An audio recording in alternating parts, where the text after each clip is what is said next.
안녕하십니까. 유시간티의 신동열입니다. 생각이 너무 많으면 판단이 흐려집니다. 길이 너무 많으면 발길이 꼬입니다. 장깨를 너무 부리면 자기 덫에 자기가 걸립니다. 자, 길은 어느 때는 단순할수록 좋습니다. 오늘은 길에 대한 얘기, 타기망양 얘기를 해보겠습니다. 중국 춘추 전국시대에 두 사상가가 있었는데 생각이 극과 극으로 갈렸습니다. 한 사람은 묵자입니다. 우리가 묵자 하는 묵가, 묵자 하는 자는 우리가 스승, 선생이라는 뜻입니다. 공선생, 공자, 맹선생, 맹자 이런 식이죠. 묵자는 우리가 아는 것처럼 모든 사람과 만물을 두루두루 사랑하라는 겸애설을 주장했습니다. 반면에 양주는 나라에 도움이 된다 해도 내 머리카락 한 올 뽑아줄 수 없다라고 하는 극단적인 이기주의를 펼쳤습니다. 맹자는 두 사람을 다 싫어했습니다. 두루두루 사랑하라 하면은 이웃 부모와 내 부모를 똑같이 사랑하라는 뜻인데 그게 참된 효가 되겠느냐? 나라를 위해서 머리카락 한 올 내줄 수 없다고 하면 어디 그게 충이 되겠느냐? 사람에게 효와 충이 없으면 짐승과 다를 바가 없다 그랬습니다. 오늘 타기망양에 대한 얘기는 양자에 관한 얘기입니다. 양자 이웃집에 양 한 마리가 길을 잃었습니다. 그 집에 있는 모든 식구와 양자의 하인까지 나서서 양을 찾아 나섰습니다. 양 한 마리를 잃었는데 양집이 너무 시끌벅적한 듯한 싶어서 양자가 물었습니다. 양 한 마리 찾는데 왜 이렇게 소란스럽느냐? 하인이 말했습니다. 양이 달아난 길에는 갈림길이 너무 많아 그렇습니다.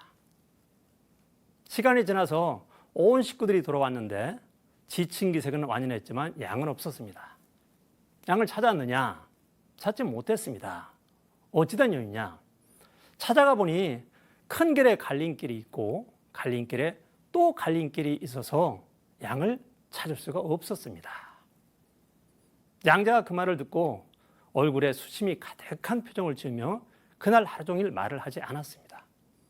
그 며칠 동안 마찬가지로 말을 하지 않자 제자들이 그 까닭을 물어도 양자가 대답을 하지 않았습니다.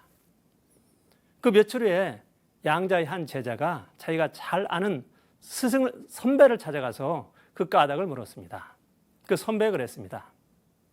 큰 길은 갈림길이 많아서 양이 길을 잃기 쉽고 학문은 여러 갈래길이 많아서 진리를 찾기가 어렵느니라.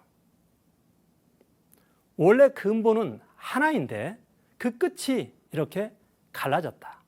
지금 스승께서는 그 근본인 하나로 인간들이 되돌아가지 못함을 안타까워하고 계신 것이다 그랬습니다.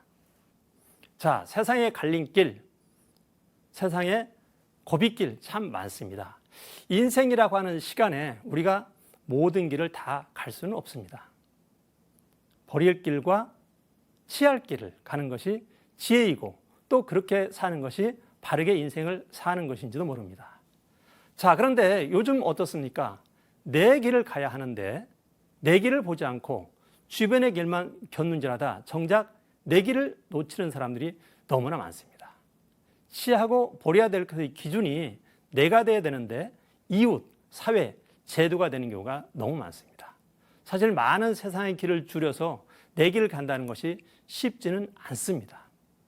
뭔가를 버려야 되는 것이고요. 뭔가에 집중해야 내 길이 분명해지기 때문입니다. 어떻습니까? 여러분도 여러분의 길을 잘 가고 계십니까? 아니면 내 길보다는 주변의 길을 기웃거리다가 정작 내 길과 여러분의 길을 잃고 있는 것은 아닙니까? 한 번쯤은 체크가 필요할 듯합니다.